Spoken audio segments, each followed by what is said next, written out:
What's up, guys? It's me, King Alpha. Hope everybody's doing great. Today I'm bringing you a video. It's called ROK for Dummies. I'm not actually calling you a dummy, but I figured why not give you all the just simple tips and tricks on how to just actually play the game and just how to play it right in a way, not to do stupid stuff or just playing wrong. There's a lot of people I know that are playing wrong, and it's just interesting.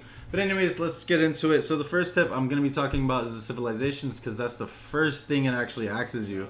So hopefully you catch this video before you even just start playing. But I'm going to be going over the infantry civilizations, the best ones, and I'm basically going to be ranking them each. So the first rank and the best one is Rome, in my opinion. I love Rome. It gives infantry defense, troop march speed, and food gathering speed, which is really good. Then you go over here to France, which it does give increases troop health, which is actually for everyone. So this is not just for infantry. So this is really good, but it's still an infantry type civilization. You get wood gathering, which is very important. Wood is very important, and hospital healing speed, which is really good because just healing your troops faster is still pretty good. And then down to the last rank, which is 3, is Japan. I personally used to play Japan a lot, but increases troop attack by 3%. That's actually for everybody. Scout march speed is honestly the most useless freaking thing here in almost all the civilizations, and resource gathering speed by 5% is actually really good. So yeah, but it's still ranked 3 and these are the only top 3 civilizations for infantry. Hopefully in the future we do get more infantry civilizations. Ranking my cavalry civilizations over here, we have Germany as rank 1, which increases cavalry attack by 5%, troop training speed by 5%, and action point recovery by 10%. Action point recovery, maybe there could be something else that could replace it, but action point recovery is still pretty good. Troop training speed is really good, and increases cavalry attack by 5% is amazing. Then we go over here to Byzantine. Byzantine is one fairly of the new Cav civilizations, and basically increases Cav health by 5%, which Cav health is insanely important. Stone gathering speed by 10%, which stone gathering is very important as well because of the fact that to heal Cav you actually need to use stone.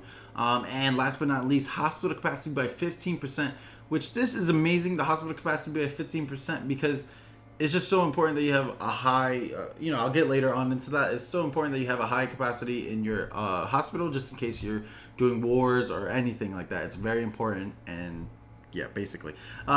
Next is Arabia. Arabia is really good. Increases cavalry attack by 5%. Damage dealt to barbarians and other neutral units by 10%, which that's not really, huge there. But also you do a damage dealt by rallied armies by 5%. This is actually pretty good, but maybe for like Lost Kingdom, or if you're still taking passes, Lost Temple, etc.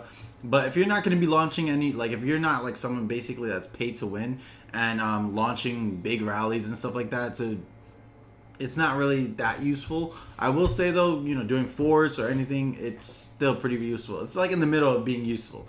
Last but not least, I'm going to go with Spain. I love Spain, but increases cavalry defense by 5%, which is good. Experience from gained from barbarians and other neutral units by 10%. That's really good. But the resource production is by 20% is kind of useless to me. I honestly, and visually, Arabia and all the other civilizations kind of look better than Spain. But the actual Spain hero though is really good. So I would say if you do still want to go Spain, Spain's first main hero is really good, especially for a Cav. General and civilization. Last but not least is archers. Archers is going to be going like this. Ottoman is one of the fairly new civilization, is really good because of the infantry. Infantry increases archer health by 5%. Troop march speed by 5%, which is kind of just like Rome. But then that active skill damage by 5% is really good because of the fact that if you're going to be using archer heroes, their main focus is actually to be doing damage. So if their active skill damage is up by 5%, it's still really good, and you're going to be dishing out a lot of damage as archers. Secondly, we have Korea. Korea is one of the second best, basically archer civilizations because of the fact that it increases archer defense by 5%, hospital capacity by 15% as well, just like with Byzantine, and research speed. Research speed is so important in this game. When I tell you, regardless if you're pay to win or free to play, research speed is so important. And I will say also the archers are really sick. They look so sick. I've always loved the blue and everything. So, if you ever, are interested in going Korea, it's really nice. Also, Aluji is an infantry hero, so don't think you're actually going to be getting a archer hero with him. Last but not least, we're going to go over to Britain. Britain is the last on the list, and there's only 3 archers. So it's mainly Cav that have a lot of civilizations, and infantry and archers actually are don't. They're missing like 1-on-1, basically. Anyways, going into Britain, increases archer attack by 5%. That's really good because of the fact that archers are supposed to dish out damage. Troop training speed by 5% and ally garrison capacity by 20%. Now I will say this, I'm not ranking this number 3. I'm just ranking Britain and Korea as, the same. They're number 2s in a way because you can go either Britain or Korea because both are really good for archers. And honestly, both of their little skill sets are really good. It's you can't. It's hard to differentiate between the both. But if maybe the research speed was up by 5%, maybe Korea would be a little bit better than Britain. But I still think Britain and Korea are together. Going into after your civilizations, obviously boom, you're starting into the game. What do you do now? You got to focus your city hall. You got to focus city hall 22. Obviously, at City Hall 21, you get T4s. CH16, you get T3s. So when you're pushing and you're pushing and pushing, the reason why I say to focus CH22 is the main fact of just getting a 5th march. 5th march is so important in this game. Gathering resources, attacking, just any real scenario, you always need as many marches as you can.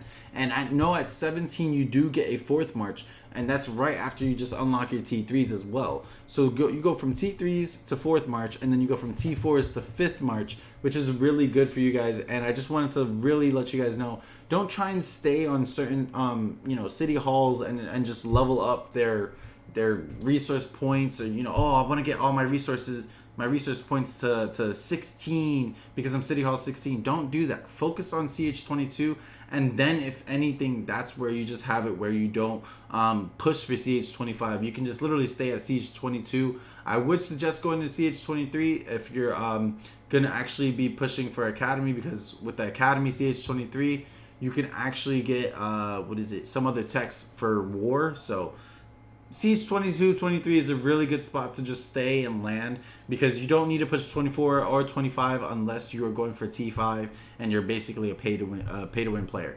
Going into the next thing, level up your commanders correctly. Max your first skill first. And I can't emphasize this enough. If you can see almost all of my heroes, I'm gonna just cycle through them. All of them, their first skill is always maxed out. I do not like having it where my first skill is not maxed out before. Well, except for Cleo's. Cleo's different. She's different because you kind of need to just focus on gathering. But anyways, as you can see with all my heroes, literally their first skill is always maxed out. Even if they're a legendary hero, I always try and max out their first skill because it is the most important skill for the actual hero. As you can see, even some aren't level 3, but I'm not leveling them up because I'm not using them. But I'm actually trying to make sure that I max out their first skill, because that's what gives them the damage, just their importance. Obviously, expertise is important, but come on, who's really gonna expertise unless you're paying money? Okay, so as you can see, boom, I just don't attempt to level these guys up unless I max out their first skill. Even if it's 5-1-1-1, it's still really good because of the fact that you have your first skill maxed out. So when I get Constantine, for example, I'm going to try and get his first skill and his second skill leveled up before I even try and focus on maxing out these skills. So it's all very just important that you just max out your first skill on your heroes. That is just, it's just so important. It's so important. I see so many people with like 2-5-1-4, something like that. It just makes no sense. I learned from my mistake, and it's just one of those, not dummy moves, just got to be smart and actually focus on the right stuff. Next, for free-to-play people, I will say this, focus strictly, and I mean strictly, on your epic heroes. Now that I don't pay as much for the, I barely spend money in this game, The main people I'm actually focusing on are my epic heroes. I'm actually focusing on expertising my Sun Tzu. I'm focusing on expertising my Pelagus. I'm focused on expertising these epic heroes that are going to help me out, regardless, because of the fact that, you know, I can't always max out my legendaries, but epics as a free-to-play hero, as a free-to-play person, you know, are easy to expertise. You know, you can get to like VIP 9 and get 2 epic sculptures a day. You can still get 4 epic sculptures a day. I believe 5 epic sculptures a day at CH25 for the daily little quests over here. I'm gonna show these daily quests right here.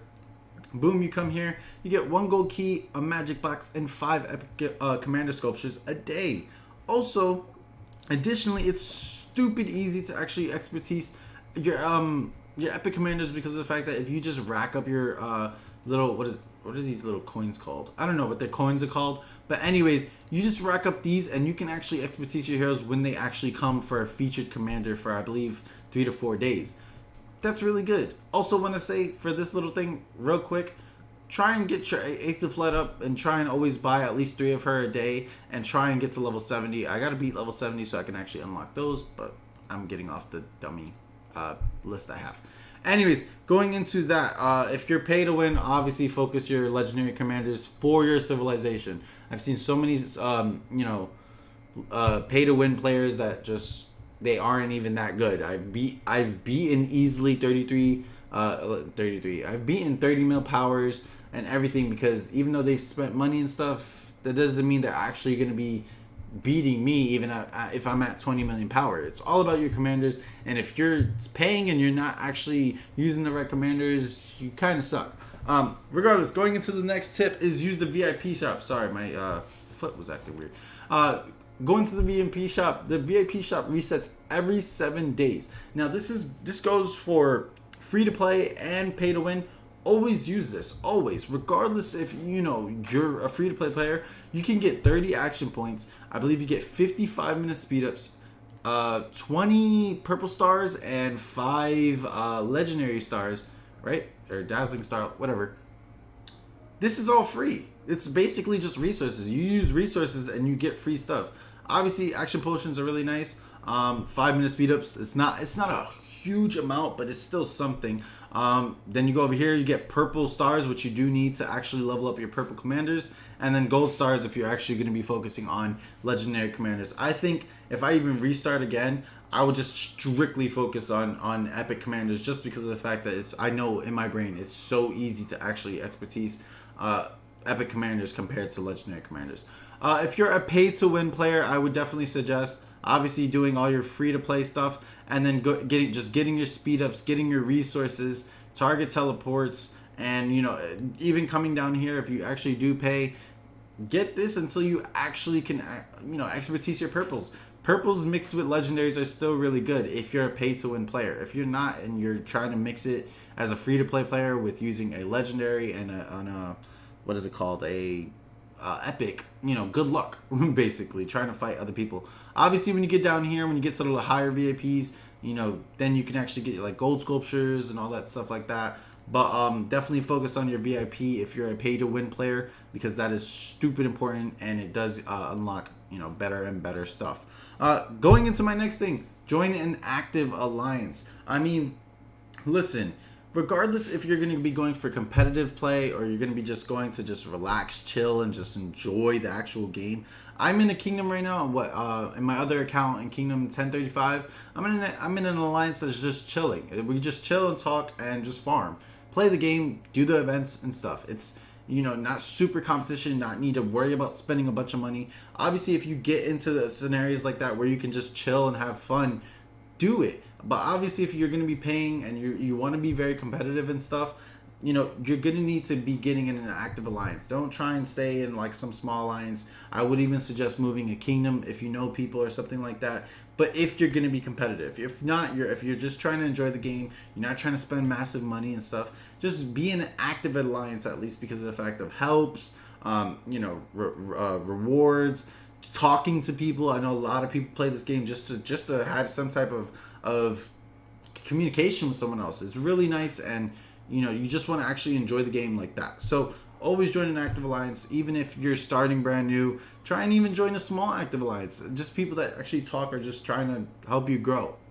Basically like that. Anyways, next is farm with actual farming heroes. Do not use army, like, I mean, not army, but don't use heroes that are basically for war, for gathering.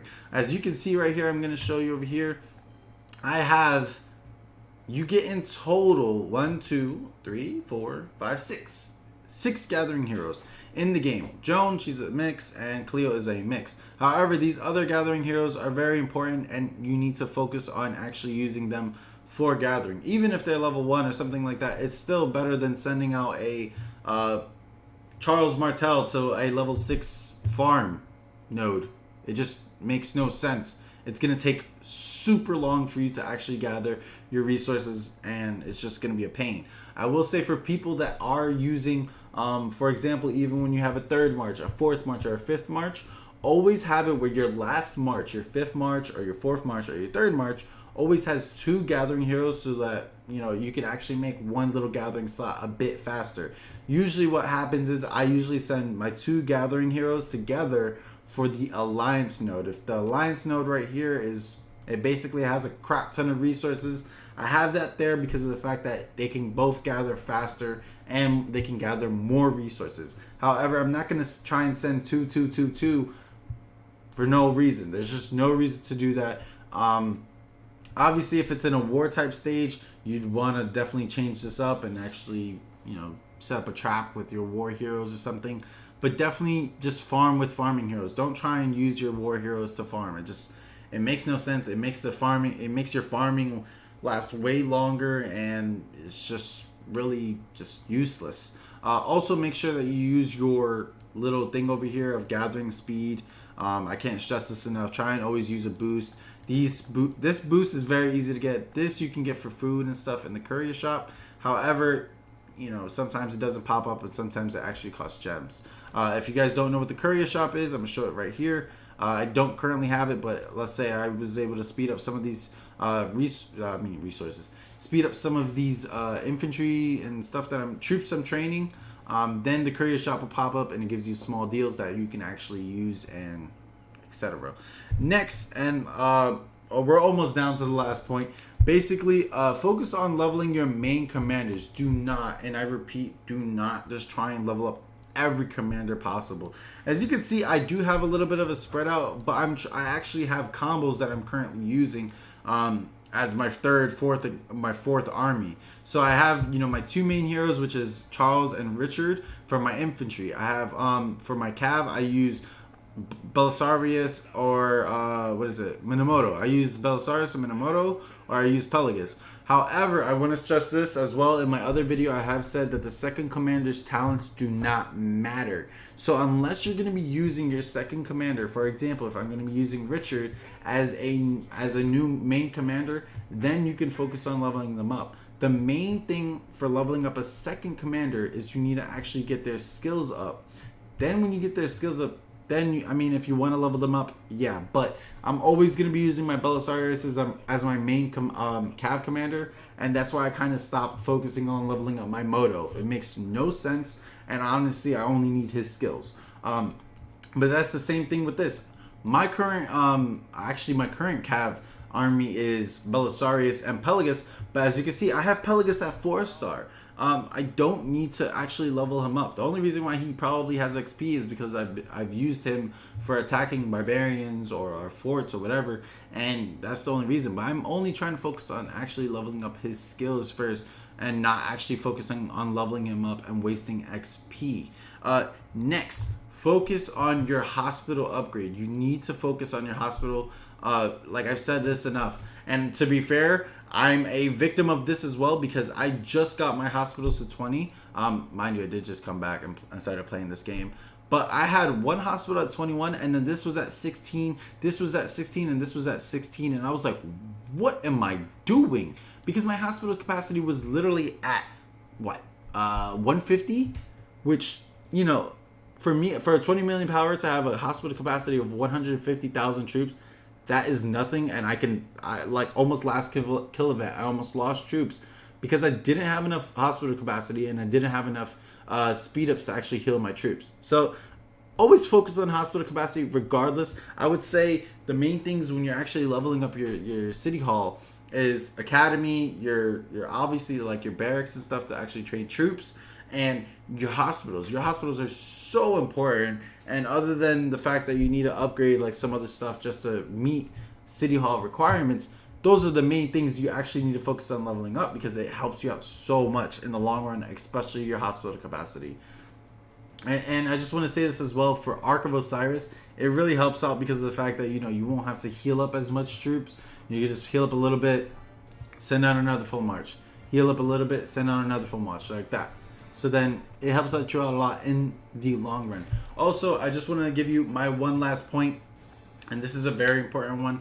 In order to actually level up your heroes pretty fast, and this just goes for everyone, anyone that just wants to level up their heroes pretty fast, always try and use these heroes basically to level them up. And I would suggest you put these heroes as the peacekeeping tree down here. When I talk about trees, is down here, and let me zoom out a little bit. You go down their peacekeeping tree, you have the ability to increase the experience right here, and you do have the ability to reduce the action points it does take to an attack a barbarian or anything. Use these as your main commanders, and then for example, if I wanted to level up my Charles, I would use Boudica, Lohar, sorry, I always say Lohar, or you can use Aethelflaed. They all have skills that give you bonuses for XP when attacking barbarians, and they are barbarian attacking heroes. So always use these heroes as your first commander, and then whichever hero you're actually going to be focusing on leveling up as your second commander, because it just helps them out a lot. I haven't actually had the time to really push for getting my Charles to 60, but I'm almost there. I'm getting there. It's 2.8 million XP every time to level them up all the way till 60, so after level 50, which is a lot. So anyways guys, this was my tips and tricks and basically ROK for Dummies video. If I know there's a lot of stuff I missed out, attacking, defending, but that's not basic stuff. You actually need to do a tips and tricks video just on that, because that's a big aspect of the game itself. But ROK for Dummies, here you go. Hopefully you guys liked it. I know I was talking so fast. I was not trying to have this video as 30 minutes long or something, but hopefully this video isn't stupid long. I do want to see you guys later though. Peace out. I am going to be streaming Ark of Osiris later. So yeah, I'll be seeing you guys soon. Deuces.